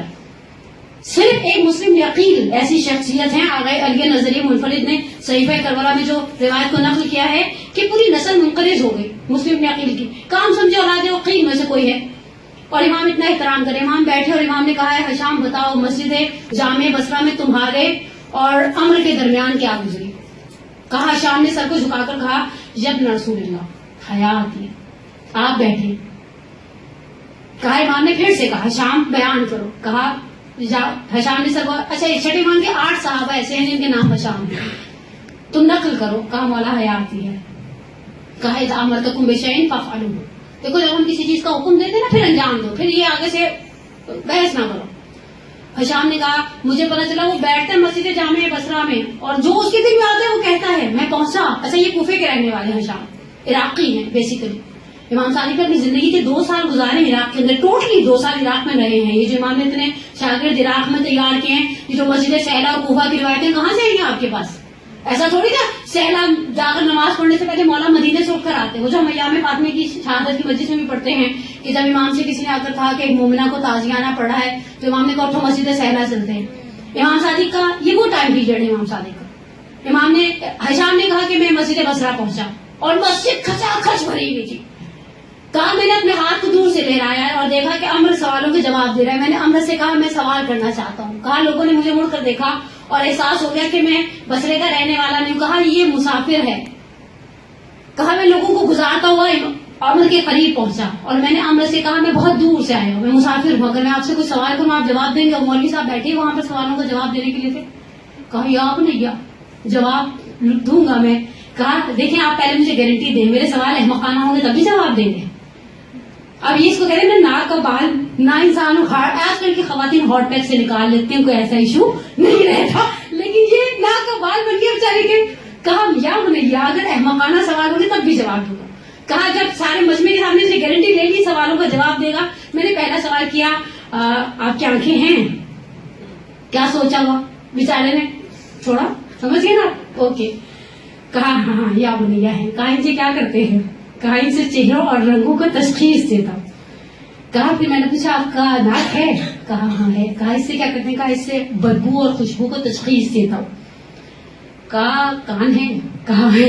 اب میرا اندازہ اس کا بلڈ پریشر اگر اس کا بی پی آپریٹرز پر رکھا جاتا تو 100% اس کا بلڈ پریشر ہائی ہونے کیا ہوگا کہ بھائی دیکھ نہیں لے میں آزا کی سلامتی کے ساتھ کروں ایک ایک کر کے آزائے رئیسہ گنوائے. کہا جب میں نے آزائے رئیسہ 5-6 گنوا لی, آنکھیں ہیں, ناک ہے, زبان ہے, ہونٹ ہے, کان ہے. کہا یہ سب صحیح ہے یا خراب؟ میرا اندازہ ہے ایک بار 10 اور 80 ہوتا ہے نا نارمل بلڈ پریشر, اب اس کا بلڈ پریشر آسمان پر چلا گیا ہوگا. کہا ہے. کہا ٹھیک ہے یہ خراب. کہا سب کام کرتے ہیں. کہا اچھا مجھے بتاؤ دل ہے؟ کہا ہاں ہے. کہا دل کیوں ہے؟ کہا دیکھو یا بنیا آپ بیچارہ دل میں سوچا ہوگا کہ آکاش سروتا ہوتا اور تیری گردن کی جگہ چھالیاں ہوتی, بہت ہی اچھا ٹک کر کے معاملہ ختم کرتا. کہا یہ سید الاعضاء ہے, میرا دل سید الاعضاء ہے. جب میرے اعضاء و جوارے کسی چیز میں مردد ہوتے ہیں, خواتین کا مجمع ایک زنانی مثال ہوں, گوشت کو آئے ہوئے 20 گھنٹے فریج میں گزر جائیں, سونگتے ہیں, مشکوک ہو جاتے ہیں, ٹھیک ہے نا. پھر اب یہ ہمارا جسم حکم دیتا ہے دل کو, وہ کہتا ہے پھینک دو تو پھینک دیتے ہیں, وہ کہتا ہے قیمہ بنا دو تو کیوں نہ بنوا لیتے ہیں. اکثر خواتین بیچاری اپنے حصوں پر مطمئن نہیں ہوتی, کبھی گھر کے بڑوں کو چیک کراتی ہے, کبھی بچوں سے کہتی ہے دیکھنا ذرا دودھ خراب لگ رہا ہے, آلو خراب لگ رہے ہیں, پرانی چیز پھٹی ہوئی لگ رہی ہے. کہا اعضاء ہیں, کہا اعضاء صحیح ہیں, کہا بالکل صحیح ہے. کہا پھر دل کیوں ہے؟ کہا جب اعضاء مردد ہوتے ہیں دل کی طرف رجوع کرتے ہیں. کہا اے امر, خدا نے تمہارے جسم کو بغیر امام کے نہیں چھوڑا, سید الامام دیا. اتنی بڑی امت محمدی کو بغیر امام کے چھوڑ دیا, اور کہا یا رسول اللہ آپ مر جائیں, پیچھے سے امت خود ہی اپنے لیے امام منتخب کرتی پھرے گی. جس طرح سے امت کے لیے ممکن نہیں اپنے لیے بہترین کو, یہ اختیار خدا نے ابراہیم کو نہیں دیا. اس عظمت کے ساتھ جب کہا کہ ومن ذریتی قال لا ینال عہد الظالمین, یہ ہمارا عہدہ ہے, ہم اس طرح سے نہیں دیں گے. اور حقیقت ہے, میں آغا سیستانی کے جملے سے اپنی گفتگو کو خلاصہ کرنا شروع کروں, جس طرح سے بعثت رسول اللہ کے لیے, جی ہم مسلمانوں کے لیے بعثت کے بعد غدیر سے بڑی عید نہیں ہے. اور غدیر کی بات آئے اور الغدیر کی بات نہ ہو. میرے پاس آخری 14 یا 15 منٹ رہ گئے ہیں. اگر ہم دیکھیں امامت کے بعد میں ہمارے علماء نے اسٹینڈرڈ کا کام کیا کسی نے, تو 2 نام میرے پاس, جتنے وسائل تھے, جتنی گھر میں کتابیں, تو سچی بات ہے میں نے نہیں کھنگالی. ہم بھی اچھے بچوں کی طرح آہستہ آہستہ گوگل والے ہو گئے ہیں, اور خدا جزائے خیر دے جنہوں نے اتنی اچھی اچھی سائٹس بنا کر ڈالی ہیں. سب سے پیاری کتاب جو لکھی گئی ہے امامت کے باب میں وہ ابقات الانوار ہے. ہم بر صغیر پاک و ہند والوں کا شرف یہ ہے کہ لکھنؤ کے ایک عالم نے, سید حامد موسوی صاحب نے ابقات الانوار لکھی تھی اہل سنت محدث دہلوی کی تحفہ اسنا عشریہ کی رد میں, اور اس کی صرف باب امامت کے رد میں. اور پھر کوئی سنی جرت نہیں کر سکا ابقات الانوار کے رد لکھنے کے لیے. اور سب سے پیارا کام یہ ہوا, یہ کتاب فارسی میں لکھی گئی, آغا میدانی نے اسے عربی میں ترجمہ کیا. اور جتنی تعریف آغا امینی صاحب الغدیر نے اس کی اپنی کتاب کے پہلے والیوم میں کی ہے, مجھے اشتیاق پیدا ہو گیا آغا لیے. میں نے آغا میدانی کا انٹرویو پڑھا آغا امینی کے حوالے سے, اس میں نے صبح اس کو پھر گوگل سرچ کیا اور مجھے اندازہ ہوا کہ کیسا نفیس اثر ہے. یہ عالم بزرگوار میر حامد حسین موسوی آج بھی لکھنؤ میں ایک امام بارگاہ غفران آپ کے اندر مدفون ہے. نور اللہ مرقدہ, خدا ان کی قبر کو منور فرمائے. اور غفران آپ وہ ہیں جن کی کتاب کو سر پر رکھ کر شیخ انصاری قسم کھایا. ہم نے اپنے بڑے صغیر پاک و ہند کے علماء کی قدر نہیں کی, انصافاً نہیں کی. کون؟ ابقات الانوار کے آتھر ہیں میر حامد موسوی. آپ اسے ابقات الانوار کو گوگل سرچ کریں گے تو آپ کو اردو میں بھی بہت بہت اچھا مٹیریل ہے, پڑھنے والے کے لیے بہت واقع ایک خزانہ ہے اگر کوئی پڑھنے کا شائق ہو. اس کے بعد ابقات الانوار, اس کے بعد دوسری بڑی کتاب جو ہمارے پاس موجود ہے الحمدللہ. اچھا یہ اردو میں اس کا ترجمہ خلاصۃ الغدیر, ناشر ہیں مؤسسہ اسلامیہ ہے پاکستان, کہاں کی پرنٹ کی ہوئی ہے پتہ نہیں کہاں کی پرنٹ کی ہوئی ہے, لیکن ہے ہمارے پاس یہیں کی الاصل اسلامی سینٹر لاہور سے پرنٹ ہوئی ہے یہ کتاب. اس وقت بک ڈپو پر بھی موجود ہے. اس میں انہوں نے لکھا ہے کہ الغدیر, الغدیر کی بنیاد کیا تھی. آغا عبد الحسین امینی صاحب الغدیر, آپ پروردگار انشاءاللہ آپ کو اور مجھے شرف دے بارگاہ باب علم میں جانے کا. جب ہم آغا سیستانی کے جس سائڈ پر گھر ہے اور جہاں ہادی والوں کا آفس ہے, ہادی ٹی وی والوں کا, ادھر پیچھے بازار ہویش ہے ایسے پر 36 سے, جہاں امام خمینی کا بھی پرانا گھر ہے, قوید کا مدرسہ ہے, وہاں بازار ہویش میں ایک قبر ہے آغا امینی کی. دکھ کی بات ہے پاکستان ہندوستان والے ایسی جگہوں پر جاتے نہیں, ہمیں اپنی افراتفری پڑی رہتی ہے. ویسے بھی میرا انداز ہے ان کا بھی قصور ہوتا ہے, زائرین کو جو جہاں لے کر جاتے ہیں وہ وہیں پہنچ جاتے ہیں. اس سے زیادہ وہ ایفرٹ خود سے پرسنلی نہیں کرتے اور تھوڑا ایگزاسٹ بھی ہو جاتے ہیں. ہیڈک والے دن ہوتے ہیں. نجف سب سے زیادہ مضمون اس اعتبار سے ہوتا ہے, لوگوں نے کوفہ اور سہلا بھی جانا ہوتا ہے, وادی السلام بھی جانا ہوتا ہے, خود مولا کے پاس بھی دل ہوتا ہے کہ انسان اس امیر کی بارگاہ میں نے پہلی مرتبہ جب یعنی صدام کے زمانے کے بعد جب میں جا رہی تھی 2 سال پہلے 1 سال کے لیے رہنے کے لیے, تو میں نے اپنے کسی نجف کی پیدائش استاد سے پوچھا. میں نے کہا آغا انسان, آغا محدث نے کہا ہے جب جائے بارگاہ مرمومی میں تو قصیدہ ازدیہ پڑھے. آپ مجھے وہ قصیدہ ازدیہ بڑا لمبا, اس کی عربی میں بڑی خوش کیا. اور آپ کو پتا ہے آپ ساری خواتین کی طرح مجھے بھی خشک اور لمبے کام کرنے کا شوق نہیں ہے. میں نے کہا مجھے کوئی شارٹ کٹ بتا دے ایسا جو میں جا کر پڑھوں میرا دل ٹھنڈا. اچھا مزے کی بات ہے, آپ قصیدہ ازدیہ کو ایک طرف رکھیں, سب سے آسان چیز زیارت امین اللہ ہے. زیارت امین اللہ زیارت نہیں ہے, محبت کا اظہار ہے. آپ نے کبھی کبھی آنکھیں بند کر کے تصور کرتے ہیں جب یہ قبر نہیں تھی, قبہ نہیں تھا, ایک ٹیلا تھا. امام سجاد گھوڑے کی پشت پر مدینہ سے بیٹھ کر یہاں آتے تھے اور اپنے داہنے رخسار کو ٹیلے پر رکھتے تھے. زیارت امین اللہ میرے اور آپ کے لیے چوتھے امام کا ہدیہ ہے جو انہوں نے اپنے جد کے ساتھ اظہار محبت کیا ہے. اور پھر اس کے بعد جو جملے ہیں زیارت امین اللہ کے. لیکن بہرحال امیر المومنین کی بارگاہ میں یہ آغا امینی جو دفن ہیں بازار حویش میں مولا کے حرم کے ساتھ وابستہ, بہت مقام ہے آغا امینی کا. آغا امینی چاہتے تھے غدیریہ کمپائل کریں. غدیریہ میں نے ابھی آپ کو یہ ایکسپلین کیا, وہ اشعار جو غدیر کی شان میں کہے ہوئے ہیں. کمال یہ ہے انہوں نے لکھنے کھڑے ہوئے تھے غدیریہ کمپائل کرنے, اشعار کمپائل کرنے, لیکن انہیں احساس ہوا, پہلی کمی محسوس ہوئی کہ نجف میں کوئی بڑا کتاب خانہ نہیں ہے. انہوں نے اس کے لیے قدم بڑھایا. اچھا, جب ہم کہتے ہیں نا قدم بڑھایا تو ہم یہ سوچتے ہیں کہ علماء کے پاس کتابیں لاواز سے آ جاتی ہیں. میں نے اپنی گناہگار آنکھوں سے آغا مرشد نجفی کا وہ کتاب خانہ جو قم میں ہے اور ایشیا کی شاید دوسری یا تیسری سب سے بڑی لائبریری ہے, اس کے اندر کتابوں کے کارنرز پر کچھ جملے لکھے ہوئے ہیں, ہائی لائٹ کیا ہوا ہے, شیشے کے کیسز میں رکھا ہوا ہے. میں نے 6 مہینے نجف کے اطراف میں دن رات چاول کوٹے اور جو پیسے ملے اس سے یہ کتاب پڑھی. ہم تک میں کبھی آج میں صبح اس کو دیکھ کے سوچی, میرے پاس الحمدللہ پوری الغدیر بھی ہے, اس کے 11 والیومز جو چھپے ہوئے ہیں, 20 والیومز ہیں جن میں سے 9 والیومز ابھی تک پرنٹ ہی نہیں ہوئے. اور آغا کو دنیا سے گئے ہوئے 40 سال ہوئے. آغا امینی کو دنیا سے گئے ہوئے 40 سال ہو گئے. اچھا, جب زندہ تھے ہر مقام پر ایک کام تھا, دفاع ولایت محمودی, اور اس قدر خدمتیں کی ہیں ولایت کے بعد میں. آغا امینی نے صاحب القدیر نے ایک مقام پر ملتا ہے کہ میں یادداشتیں پڑھی کہ میں نے ایک یادنامہ پڑھا آغا رضا حکیمی کا, دوسرا یادنامہ ڈھونڈتی رہی ڈاکٹر جعفر شہیدی, استاد سید مرحوم جعفر شہیدی کا, وہ مجھے ملا نہیں, گوگل پر بھی نہیں ملا, لیکن اس کے اندر ایک جملہ نقل کیا گیا, کسی ایئرپورٹ پر کھڑے تھے, انہوں نے مصر کا سفر کیا, انہوں نے انڈیا کا سفر کیا, اور انڈیا کے اندر اتنی شدید ٹیمپریچر میں سفر کیا, 17 گھنٹے مسلسل مطالعہ. لکھنؤ گئے, علی گڑھ گئے, رامپور گئے, پتہ نہیں کون کون سے, جہاں ان کو پتہ چلتا نا وہاں پر ایک خطی کتاب ہے, وہ وہاں پہنچ جاتے تھے. آپ نے کبھی سوچا ان لوگوں کی فیملیز کتنا سفر کرتی ہوں گی؟ میں آپ سے ایک سوال کرتی ہوں, میں ایسی فیملی سے بات کر ملی ہوں, محسن ملت مرحوم صفدر حسین نجفی صاحب کی اہلیہ جب تک حیات تھی ان کے یہاں معاشرہ پڑھنے جاتی تھی, مجھے بھی یاد ہے, میں کبھی سوچی تھی ان کی فیملیز کتنا, ان کے بچے کتنا سفر کرتے ہوں گے, ان کی بیویاں کتنا سفر کرتی ہوں گی. ان کا ایک بیٹا جبے پر شہید ہو گیا تھا, محسن ملت موجود نہیں تھے, ان کی صاحبزادی کی شادی تھی, محسن ملت موجود نہیں تھے.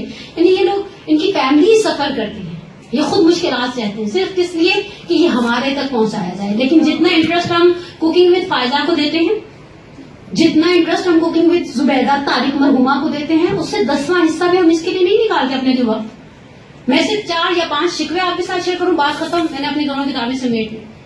مولا صرف عبد الحسین امینی کے نہیں تھے جنہوں نے اس طرح سے اپنی زندگی کے 40 سال لگائے, اور 40 سال کس طرح سے لگائے, دن اور رات نہیں دیکھا. نجف کی بعض مختصر سی لائبریریوں میں لائبریری نے باہر سے لاک کر کے چلا جاتا تھا, روٹی کا ایک ٹکڑا اور پانی کی ایک بوتل کے ساتھ. اور پھر انہوں نے محنت کی. میں ان کی قبر کے اوپر ایک مقالہ پڑھی تھی, اس میں لکھا تھا, تصویریں مختلف لگی ہوئی ان کی مقبرے کے اندر, وہاں بیٹھتے ہیں رانی اور فاتحہ اور یاسین وغیرہ ختم پڑھتے ہیں, ان کے لیے سارے ثواب کرتے. مولا ان کے تھے, مولا میرے بھی تھے. آغا علی میلانی کا جملہ بہت پیارا لگا, کہا صرف عشق نہیں تھا, سوز تھا, درد تھا, مولا کے درد کا احساس تھا. مولا کیا گزر گئی آپ تک, اس طرح سے آپ کے حق کو جھٹلایا گیا. کمال کیا ہے, اہل سنت میں آج تک کوئی جرت نہیں کر سکا آپ کے الغدیر کی ایک صفحے کی رد لے کر آئے. جتنی حدیثوں کا کلیکشن ہے سب اہل سنت کی کتابوں سے, جتنی حدیثوں, یعنی انہوں نے اپنی اگر کمیٹیاں بھی بٹھائی ہیں نا تو کمیٹیاں اس ایک فرد واحد کی زحمتوں کے مقابلے میں خاموش ہیں. 40 سال آخر میں پیرالائز ہو گئے تھے, 2 سال کینسر کی بیماری سے مرے. صاحب ابقات الانوار بھی اور صاحب الغدیر علامہ امینی بھی, انہوں نے بھی زندگی کا آخری کچھ حصہ بستر پر گزارے. انہوں نے اپنی زندگی 2 سال ایسے تھے کروٹ بدلوائی جاتی تھی, ان کے صاحبزادے نقل کرتے. یادنامے میں کہتے ہیں ایک مرتبہ کسی ایئرپورٹ پر تھے, ایک مومن نہیں آیا, ایک سنی آیا, اور اس نے آ کر کہا آپ عبد الحسین امینی. اب سوشل میڈیا کا زمانہ نہیں تھا, لوگ چہروں سے پہچانتے بھی نہیں تھے علماء کو, اور آ کر ایک جملہ کہا کہ میرے پاس ٹائم نہیں ہے, بورڈنگ ہو چکی ہے, میرے پاس 6 یا 7 منٹ ہے, میں آپ سے ایک سوال کرتا ہوں, جواب دیں. دیکھیں جو مدافع ہے, جو صرف میں کبھی سوچوں, میں اپنی جگہ پہ سوچ رہی تھی صبح, مجھے واقعی گیٹ تھا, میں نے کہا مولا مدافع شدافع نہیں, ہم سے محبت کرتے ہیں اور مانگنے والے ہیں. میرا اور آپ کا اس سے زیادہ کا کوئی ریلیشن شپ نہیں ہے کہ میں نے آپ کے لیے ایفرٹ کی ہو. میں کہوں میں بڑی خوشی سے وہاں میں نے ہاتھ پیر لائے, میں نے زحمت اٹھائی. ہم غدیرہ بھی میکسیمم محنت کرتے ہیں, 4 چیزیں لگا لیتے ہیں اور چل پڑتے ہیں میلادوں کے اندر, اور سمجھتے ہیں ہم نے بڑا تیر مار دیا. ایک روزہ رکھ لیتے ہیں تو ہم سمجھتے ہیں ہم نے بڑا تیر مار دیا. ہم نے ولایت کے لیے کیا کیا؟ آغا امینی کھڑے تھے, آغا کی بھی شاید بورڈنگ ہوئی تھی نہیں ہوئی تھی مجھے نہیں پتا, سامنے والی پارٹی کے ہو چکے تھے. کہا مجھے دلیلوں پر کوئی حدیثیں, کوئی لمبی لمبی تقریریں نہ سنائے گا. 6 یا 7 منٹ میں اور آپ 6-7 منٹ میں اپنے دین کا دفاع نہیں کر سکتے, کیونکہ ہم نے خدا سے وہ فہم نہیں مانگا جو امینی نے مانگا تھا. شہید صفت جعفر کے ایک جملہ ہے, اس کو وہ جو تُو نے ویسے قرنی کو بخشا ہو جو ممکن تو مجھے اس سے فضول کر دے دے. میں نے کہا اللہ میاں ویسے قرنی کا تو نہیں بتا, جو عشق تو نے امینی کو دیا تھا. کہا کہ میں تم سے صرف ایک جملہ پوچھتا ہوں, مجھے یہ بتاؤ تمہاری کتابوں میں ہماری کتابوں سے زیادہ یہ حدیث ہے, من مات ولم یعرف امام الزمان مات میتۃ جاہلیہ. حدیث کو مانتے ہو یا نہیں؟ اچھا سامنے علمی مزاج رکھنے والا آدمی تھا. کہا بالکل یہ ہماری کتابوں میں جگہ جگہ حدیث ہے, من مات ولم یعرف امام الزمان مات میتۃ جاہلیہ. کہا مجھے صرف اتنا بتا, فاطمہ جب مری تو اپنے زمانے کے امام کو پہچانتی تھی؟ قربان ہو جاؤں اس فہم پر, اس درایت پر, اس توجہ پر, اس فضل پر. سامنے والا بندہ ایک دم آرام سے بیٹھ گیا. ایک اور جملہ اور بات ختم, میرا وقت بھی ختم ہو گیا. نجف میں کسی سنی عالم دین کی لائبریری میں گئے, پتا چلا اس نے بڑی کلیکشن جمع کر کے رکھی ہے مولا کی سے متعلق کتابوں پر. گئے لائبریری کو وزٹ کیا. نجف آج بھی حقیر سا شہر ہے, ظاہری خوب وہ جسے کہ نا جو چیزیں نظر آتی ہیں ظاہری, باطن میں تو بہرحال اس شہر کے اندر ایک رات گزارنا 700 سال کی عبادت کے برابر ثواب ہے. اس شہر کی عظمت کو آپ کہاں کیا کہیں گے جہاں سونا عبادت لکھا جاتا ہے, اور واقعی مشکلات بھی اسی اعتبار سے. نجف جیسا شہر میں رہنا بھی آسانی, جو رہتے ہیں ان کے حوصلے کو بھی سلام ہے ہمارا. لیکن بہرحال کہا کہ لائبریری دیکھی, وزٹ کی, بڑا اچھا لگا. کہا کہ اچھا میں جا رہا ہوں اور میں جانے سے پہلے آپ سے ایک چھوٹی سی فیور چاہتا ہوں. انسان آتے نا بعض اوقات ہم کسی کے گھر پہلی دفعہ جاتے ہیں, وہ لوگ بچوں کو نہیں دیتے, دیکھا نہیں آپ نے, نئے بچے کو دیتے, پرانے بچے بیچارے سانسی کنکری مبتلا ہو جاتے ہیں. آج کل وہ ویڈیو دیکھیں جو وائرل ہوئی ہے کہ جو آتا ہے وہ اس بچے کو گفٹ دے کر چلا جاتا ہے, مجھے کیوں کوئی کچھ نہیں دیتا, اور امی بیچاری کو وہ نکالنے کے چکر میں آ گئی, بچی کی امی پیسے کھا گئی ہیں. لیکن کہا کہ میں چاہتا ہوں ایک مانوی ہدیہ لے کر جاؤں. لائبریری کے مالک سنی عالم نے کہا کیا چاہتے ہیں؟ کہا آپ نے اتنی کتابیں پڑھی ہیں, ظاہر بات ہے ڈیکوریشن پیس کے بھی تو نہیں رکھی نا, آپ مجھے ایک حدیث ایسی سنائیں جو آپ کے نزدیک رسول کی زبان سے سب سے بہترین فضیلت ہے علی کے بارگاہ میں, علی کے حق میں. سنی عالم بیچارے چپ کر گئے. تھوڑی دیر بعد کہا کہ اللہ کے رسول نے ایک جملہ کہا ہے, ہماری کتابوں میں بھی ہے, تمہاری کتابوں میں بھی ہے, الحق مال علی والعلی مال حق. حق علی کے ساتھ ہے, علی حق کے ساتھ ہے. اچھا اس کے بعد ایک اور سینٹینس ہے, پروردگارا جدھر جدھر حق جائے دار حق آئے. جدھر ادھر ادھر علی کو پھیر دے. میرے خیال میں یہ سب سے بڑی فضیلت ہے جو علی کی شان میں رضوان رسالت رسول اللہ ہے. علامہ امینی نے ایک جملہ کہا سنی عالم سے, کہا کہ مزے کی بات یہ ہے کہ آپ نے عمار اور علی کو ترازو کے ایک پلڑے میں کھڑا کر دیا. ہماری اور تمہاری کتابوں میں ہے الحق مال عمار والعمار مال حق. حق عمار کے ساتھ ہے, عمار حق کے ساتھ ہے. خدائے جدھر جدھر حق جائے عمار کو ادھر ادھر بھیج دے. اب یہ سنی عالم بیچارہ تھوڑا جیسے کہ نا کان کھڑے ہو گئے, چوکس ہو گیا کہ سامنے ہلکی چیز نہیں ہے. اس کے 4 بیٹے تھے سنی عالم, چاروں کو بلایا اور کہا کہ آج ہمارے مکتبے میں کوئی ایسا آیا جس سے کچھ لینا چاہیے. اور آغا سے کہا آپ ایک حدیث سنائیں.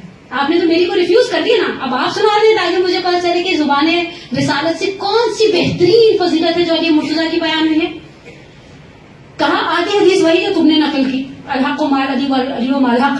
اگلا سینٹینس میرا الگ ہے, تمہارا الگ ہے. تم کہتے ہو خدایا جدھر جدھر حق پھرے ادھر ادھر علی کو پھیر دے. اللہ کے رسول نے کہا جدھر جدھر علی مڑے تو حق کو ادھر موڑ دے. کہا یہ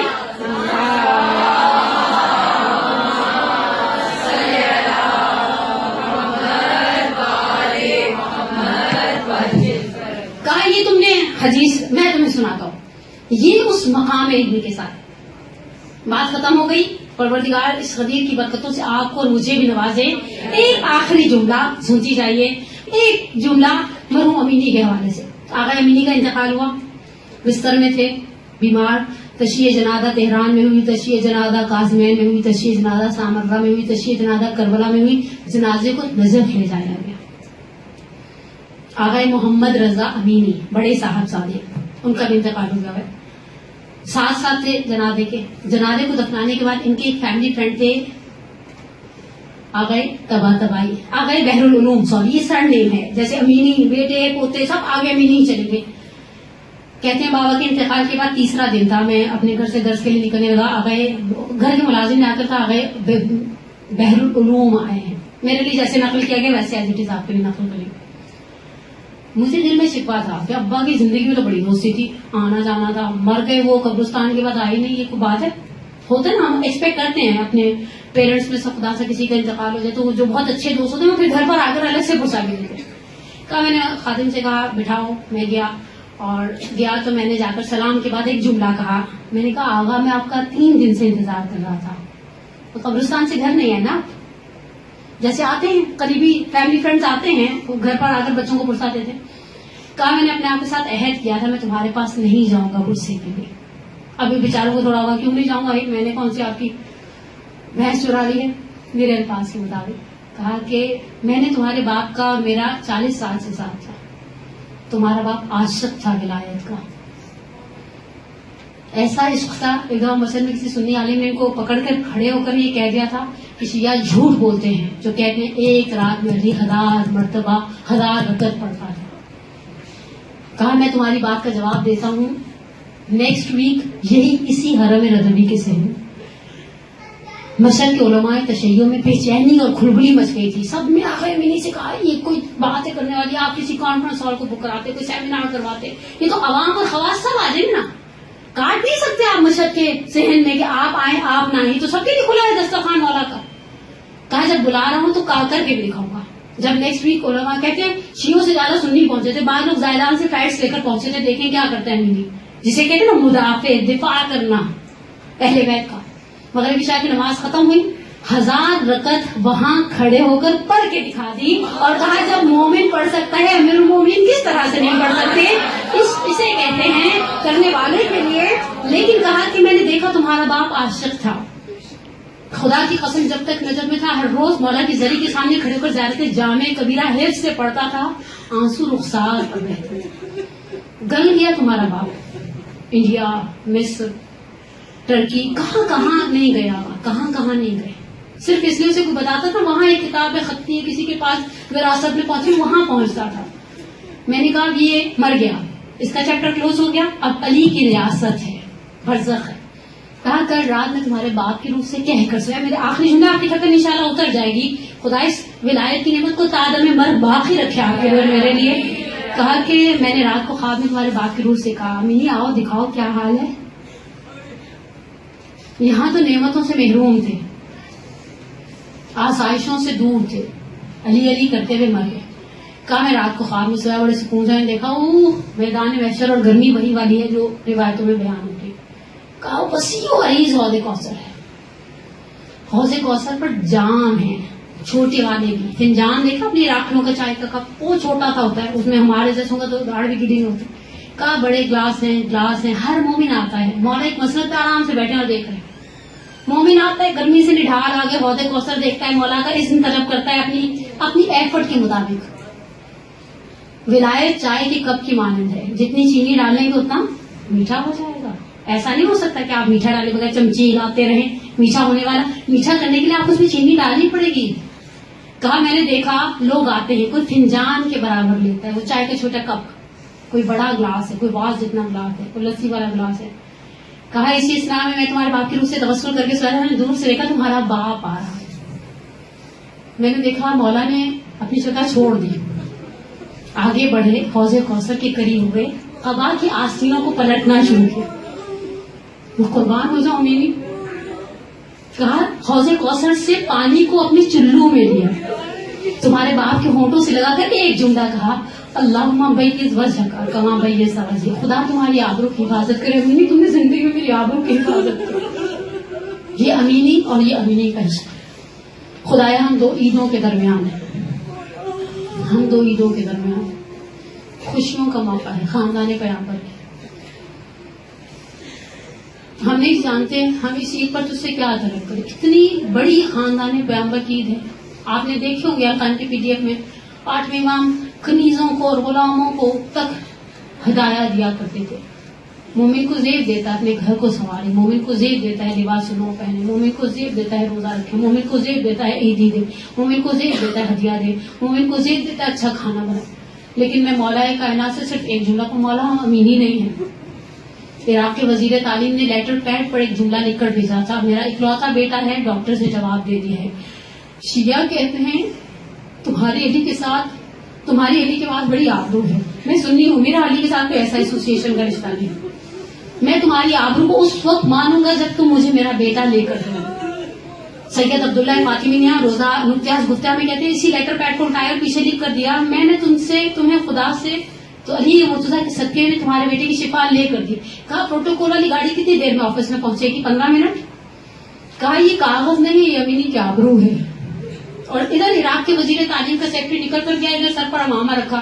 قریش میں تو رہتے تھے، شہر میں رہتے ہیں مولا کے.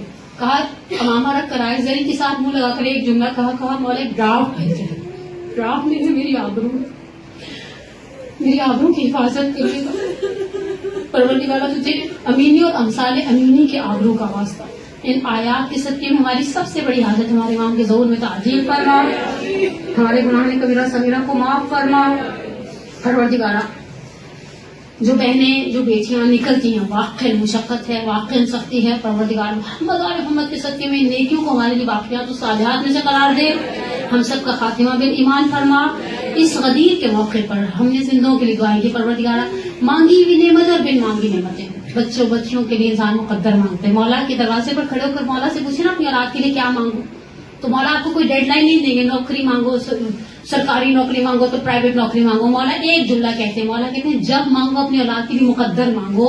میں نے عقل والے کو مقدر والے کے پاس نوکری کرتے ہوئے دیکھا ہے. پروردگار ہمارے بچوں کے مقدر یاور فرما، ہمارے مرحومین کی مغفرت فرما، ہمارے جو لوگ دین کی خدمت گزار ہیں بحق محمد و محمد، بحق امینی اور امثال امینی، ان کی خدمات کو اپنی بارگاہ میں قبول و منظور فرما.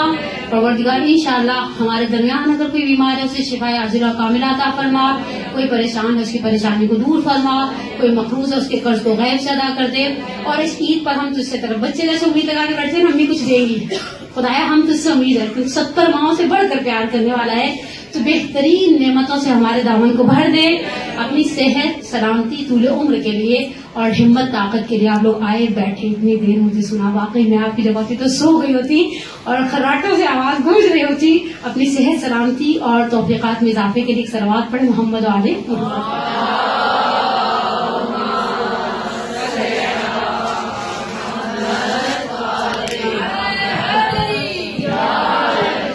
برحمتك يا أرحم الراحمين وصلى الله على محمد وآله الطاهرين.